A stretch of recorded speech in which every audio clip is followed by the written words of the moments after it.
जय हिंद साथियों। आइए आज देखते हैं रेलवे ग्रुप डी के फिजिक्स का चैप्टर, मतलब ये प्रकाश चैप्टर से हमने क्वेश्चन लिए हैं जो कि ग्रुप डी में बार बार पूछे जाते हैं। आज उन्हीं को हम लोग देखेंगे, जो ज़्यादा रिपीट हो रहे हैं उन्हीं प्रश्नों को हमने लिए हैं। आइए आज देखते हैं इनको क्या है, कैसे प्रश्न हैं।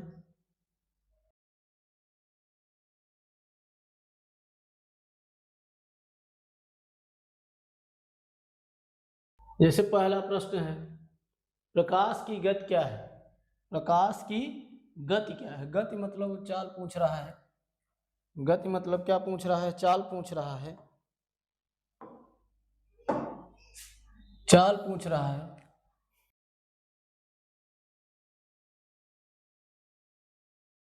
चाल चाल की बात कर रहा है।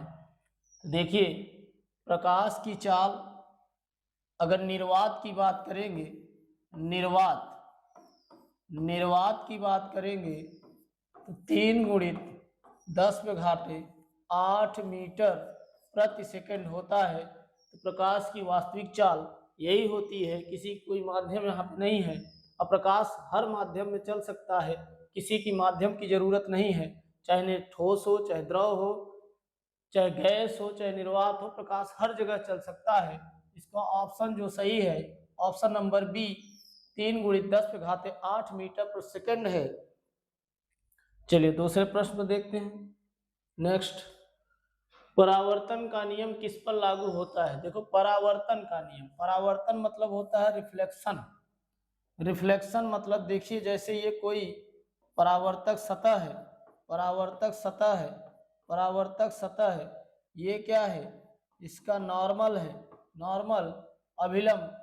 अगर आपतित किरण आई, आपतित किरण आई तो उसी माध्यम में अगर वापस हो रही है, उसी को हम लोग कहते हैं परावर्तित किरण। इस वाली किरण को आपतित किरण, आपतित आपतित किरण, किरण इस वाली किरण को जो गई है, जो गई है इस वाली किरण को परावर्तित, परावर्तित किरण, परावर्तित किरण, यही है परावर्तन का नियम। किस पर लागू होता है, केवल समतल दर्पण पर, केवल उत्तल दर्पण पर, केवल अवतल दर्पण पर, या सभी दर्पणों पर। इसका उत्तर सभी दर्पणों पर। इसका उत्तर केवल समतल। हमने यहाँ पर क्या लिए थे, समतल पॉलिश लिए, मतलब समतल वस्तु लिए थे। ये दर्पण भी हो सकता है, कागज भी हो सकता है। कागज में मतलब अगर तेल जो होता है ना, ऑयल लेपित कर दिया जाए तो वहां भी परावर्तन अच्छा होता है। इसका जो ऑप्शन सही से बैठ रहा है, इसका केवल समतल पे बैठेगा, option number A, option number A. आइए देखते हैं नेक्स्ट। जब प्रकाश एक माध्यम से दूसरे माध्यम में जाता है तो उसकी दिशा बदलती है, या रंग बदलता है, या स्रोत बदलता है, या आवृत्ति बदलती है। देखो, इसका एक समझने का तरीका है। मान लो ये कोई खुरदरी सतह है, खुरदरी सतह है, खुरदरी सतह है। अगर खुरदरी सतह है, प्रकाश अगर यहाँ पे पड़ी ऐसे चली जाएगी, प्रकाश मान लो यहाँ पे पड़ी ऐसे चली जाएगी। ये उस सतह पे डिपेंड करती है, उस सतह पे डिपेंड करती है। इसकी दिशाएं किधर हो सकती हैं, इसकी दिशाएं किधर हो सकती हैं। इसमें कौन सा ऑप्शन बना है, दिशा बदल सकती है, दिशा बदल सकती है। अगर ये सतह चिकनी है, चिकनी है, ये जिस माध्यम में आई उसी माध्यम लौट जाएगी। मगर अगर ये खुरदरी है, ये वाली आपतित किरण आई, यहाँ पे टकराने के बाद ऐसे चली गई। मान लो ये आपतित किरण यहाँ पे आई, ऐसे चली गई। ये दिशा बदल सकती है, बिल्कुल। आइए नेक्स्ट देखते हैं। अपवर्तन किस कारण होता है। अपवर्तन, देखो अपवर्तन जो भी होता है ये ज्यादातर आपको लेंस में होता है, पारदर्शी माध्यम में होता है। पारदर्शी माध्यम में मान लो कोई कांच का टुकड़ा है, कांच का टुकड़ा है, कांच का टुकड़ा है।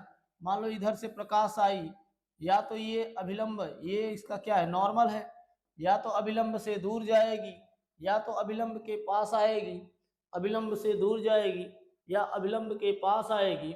अपवर्तन किस कारण होता है, प्रकाश की गति में परिवर्तन, माध्यम के रंग में अंतर, तरंगदैर्घ्य में समानता, स्रोत की दूरी, स्रोत की दूरी। इसका जो ऑप्शन सही है, इसका जो ऑप्शन सही है, प्रकाश की गति में परिवर्तन, बिल्कुल अपनी गतियों को ये क्या कर देती है, कम कर देती है। मान लो ये कोई जल है, जल है, अब प्रकाश आई या तो इधर चली जाएगी या तो नॉर्मल से दूर चली जाएगी, मतलब अपनी गति में परिवर्तन कर देती, अपनी चाल में परिवर्तन कर देती है। आइए देखते हैं नेक्स्ट। उत्तल दर्पण से बनी छवि हमेशा, देखो उत्तल दर्पण की बात कर रहा है, अवतल दर्पण की बात होती है। अब छवि क्या होती है, या तो वास्तविक होगी, और वास्तविक चीजें हमेशा उल्टी होती हैं, आभासी चीजें हमेशा सीधी होती हैं। आभासी और उल्टी तो गड़बड़ी है, मतलब यहाँ पे कौन सा उत्तल दर्पण को वास्तविक और सीधा, वास्तविक और सीधा, वास्तविक और सीधा, सीधा हमेशा आभासी में बनता है, सीधा हमेशा आभासी में बनता है, सीधा हमेशा आभासी में बनता है, आभासी और सीधा, आभासी और सीधा, इसका उत्तर जो होगा आभासी और सीधा। आइए नेक्स्ट देखते हैं। जब अवतल दर्पण और क्या कहते हैं, अवतल दर्पण को और क्या कहते हैं, अपसारी कहेंगे। ये दो ठोक काट दीजिए, ये दो काट दीजिए, इसमें कोई मतलब का नहीं। अपसारी दर्पण कहा जाता है, अभिसारी, अपसारी दर्पण कहा जाता है या अभिसारी दर्पण कहा जाता है। ऐसे दर्पणों को, अवतल दर्पण को हम लोग अभिसारी दर्पण कहते हैं, अभिसारी दर्पण कहते हैं, याद कर जाइएगा। नेक्स्ट चलते हैं। नेक्स्ट, दर्पण का फोकस किस बिंदु को कहते हैं, जहां वस्तु रखी जाती है, जहां किरणें मिलती हैं, जहां छवि बनती है, जहां दर्पण टूटता है। देखो ये फोकस, फोकस क्या होती है, वक्रता त्रिज्या। मान लो यहाँ कोई दर्पण है, ये फोकस होगा, इसकी वक्रता त्रिज्या होगी, समझ लीजिए।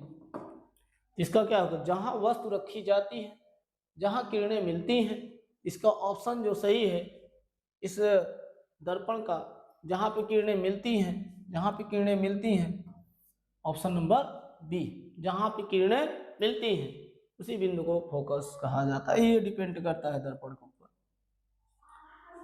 अगला नेक्स्ट है, फोकस दूरी एफ और वक्रता त्रिज्या आर का संबंध क्या है, क्या बता सकते हैं इसका उत्तर। एफ बराबर आर, ये तो गलत है, ये पहले से गलत है। एफ बराबर 2r, एफ बराबर r थी, ये भी गलत कर दीजिए।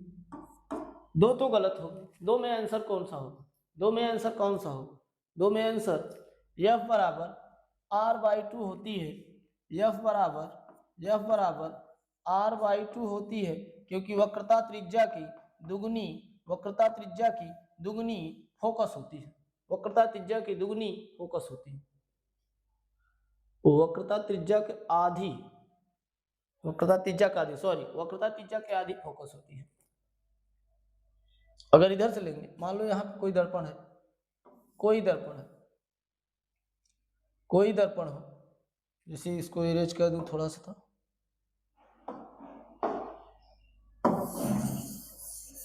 वक्रता त्रिज्या के आधी फोकस होता है। जैसे मान लो ये आर है,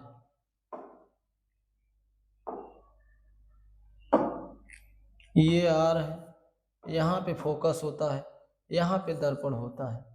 अब समझिए, जो दूरी इतना होती है उतनी दूरी दर्पण तक होती है, तो कितना होती है, वक्रता त्रिज्या के आधी फोकस दूरी होता है, एफ बराबर r/2, सही, एफ बराबर r/2 सही। नेक्स्ट है, समतल दर्पण में छवि। ये समतल दर्पण क्या होता है, एक प्लेन मिरर होता है, सीधा मिरर होता है, सीधा मिरर होता है। समतल दर्पण में छवि वास्तविक होता है, आभासी और समान होता, आकार आभासी और समान आकार की, उल्टी होती है, छोटी होती है। देखो इसमें जो भी चीज बनेगा ना, जितना दूरी हम जाएंगे उतना ही बड़ा वो आकृति प्रदान करता है, इधर जाएंगे तो छोटी होती जाएगी, आगे जाएंगे बड़ी होती है, जहां पे खड़ा होंगे उतने महसूस होगा, उतना ही महसूस होगा, तो बराबर आकृति का दे रहा है। ये कौन सा है, तो प्लेन मिरर है, समतल दर्पण है, प्लेन मिरर है, समतल दर्पण है, समतल दर्पण है, आभासी और समान आकृति की, आभासी और समान आकृति की। नेक्स्ट, वास्तविक छवि को कहाँ प्राप्त किया जा सकता है? वास्तविक स्क्रीन पर, हवा में, केवल आंख से? कहीं नहीं, कहीं नहीं, कहीं नहीं। कहाँ पे हो सकता है वास्तविक छवि? हवा में, स्क्रीन पर, आंख। देखो आंख रेटिना 10 स्क्रीन पर वास्तविक छवि हमेशा स्क्रीन पे प्राप्त की जा सकती है। आइए नेक्स्ट देखते हैं। 11 नंबर, अपवर्तन का नियम किसने दिया? अपवर्तन का नियम, यहाँ एक व्यक्ति स्नेल का नाम आ रहा है, स्नेल का नाम आ रहा है, स्नेल स्नेल स्नेल का जो नियम देता है, ये अपवर्तन का नियम देता है। स्नेल का नियम साइन आई बटा साइन आर, यही है स्नेल का नियम। नेक्स्ट, अपवर्तनांक का सूत्र, अपवर्तनांक का सूत्र क्या है? अपवर्तनांक का सूत्र क्या है? यही है, अभी हमने बताए हैं, साइन आई बटा साइन आर। नेक्स्ट, जैसा ये प्रश्न है, जब प्रकाश घने माध्यम से विरल माध्यम में जाता है, ये बात कर रहा है सघन, ये सघन है, सघन है, सघन माध्यम से, ये कोई माध्यम है, ये विरल है, विरल है, ये क्या है? नॉर्मल है, अभिलंब है।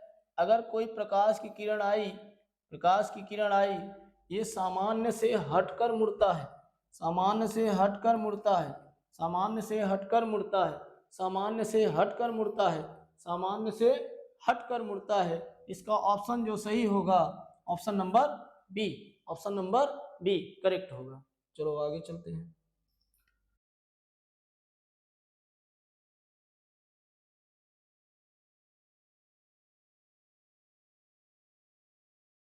इधर दे रहा है, लेंस में फोकस बिंदु कितने होते हैं? देखो लेंस की अगर बात करें, लेंस में जैसे बात करें, एक हम लेंस ले रहे हैं, फोकस बिंदु कितने होंगे?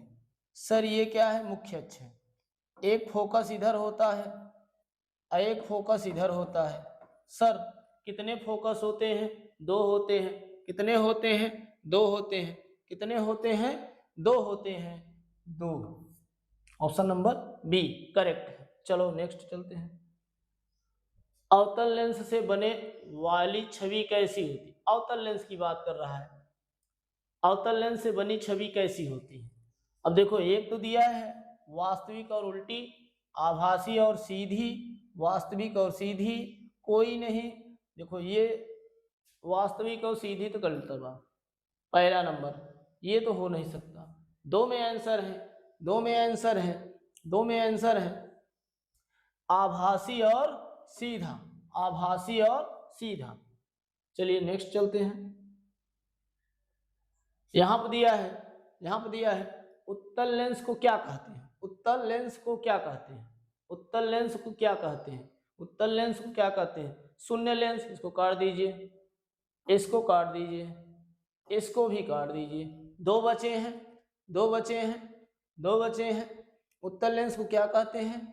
उत्तल लेंस को अभिसारी लेंस कहते हैं, अभिसारी लेंस कहते हैं, अभिसारी लेंस कहते हैं। आइए नेक्स्ट देखते हैं। उत्तल लेंस की फोकस दूरी मापने के लिए कौन सा प्रयोग किया जाता है? उत्तल लेंस की फोकस दूरी मापने के लिए कौन सा विधि प्रयोग की जाती है? न्यूटन का, स्क्रीन पर छवि बनाकर, प्रिज्म का प्रयोग करके, पिन विधि। ये पिन वाला तो काट दीजिए, इसका कोई मतलब नहीं, न्यूटन को काट दीजिए, इसमें 2 लोगों को काट दीजिए, पहला नंबर 2 लोगों को काट दीजिए। इसमें आएगी स्क्रीन पर छवि बनाकर, छवि मतलब जैसे मान लो कोई चीज दर्शा दीजिए, उसके बाद ही इसकी दूरी मापी जा सकती है, बिल्कुल। नेक्स्ट, जैसे दिया है, जैसे दिया है जब प्रकाश की किरणें एक बिंदु पर मिलती हैं उसे क्या कहा जाता है? प्रकाश की किरणें एक बिंदु पर मिलती हैं उसे क्या कहा जाता है? अच्छा प्रश्न है, अच्छा प्रश्न है। इसको थोड़ा सा अगर दिमाग लगाएंगे तो ज्यादातर किरणें कहाँ मिलती है सर? फोकस में मिलती है, फोकस पे मिलती हैं, फोकस पे मिलती हैं। आइए नेक्स्ट देखते हैं। मनुष्य की आंख, मनुष्य की आंख में लेंस का प्रकार क्या है? मनुष्य की आंख में लेंस का प्रकार क्या है? मनुष्य की आंख, मनुष्य की आंख में लेंस का प्रकार है उत्तल लेंस, उत्तल लेंस, उत्तल लेंस, उत्तल लेंस, ये इसका आंसर होगा। आइए नेक्स्ट देखते हैं प्रश्न जैसे है लेंस का सूत्र। लेंस का सूत्र जो होता है one upon one upon one upon one upon one upon V minus one upon U बराबर वन अपान एफ। कोई मैच कर रहा है? कोई मैच कर रहा है? हाँ बिल्कुल मैच कर रहा। ऑप्शन नंबर ए, यही है लेंस सूत्र। आइए नेक्स्ट देखते हैं। नेक्स्ट देखते हैं। जैसे दिया है दर्पण सूत्र क्या है? दर्पण सूत्र लेंस का उल्टा कर दिया जाता है one upon F, one upon F, one upon V plus one upon V, यही होता है दर्पण सूत्र। वहां पे क्या था? माइनस था लेंस में, माइनस था लेंस में, यहाँ पे क्या है? प्लस है, तो दर्पण में प्लस हो जाता है, लेंस में माइनस हो जाता, बाकी कोई परिवर्तन नहीं होता। इसका जो ऑप्शन सही है ऑप्शन नंबर ए दिया है। जैसे इमेज में उल्टी या सीधी होने का कारण क्या होता है? परावर्तन, अपवर्तन, विवर्तन, व्यक्तीकरण।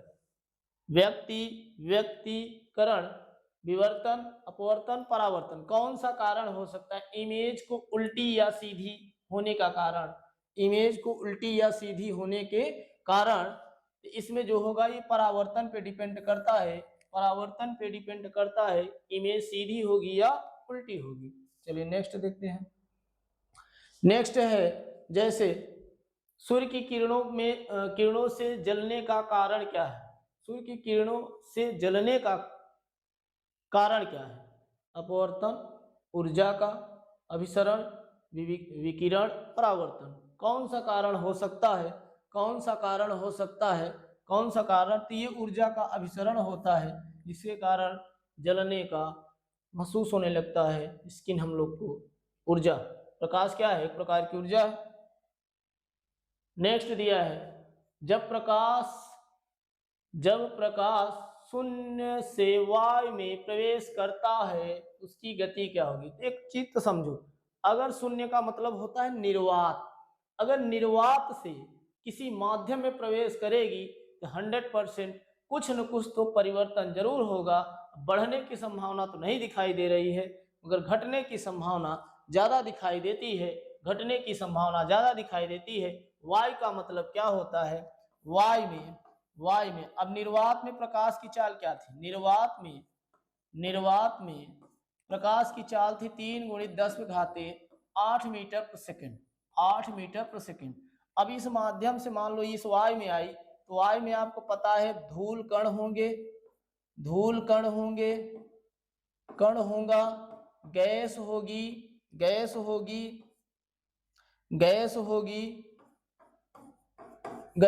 बहुत से ऐसे अनवांटेड चीज, कार्बन होगा। मतलब यहाँ से जब ये प्रकाश की किरण गुजरेगी तो अपनी चाल को घटा देती है, अपनी चाल को घटा देती है, घटती है।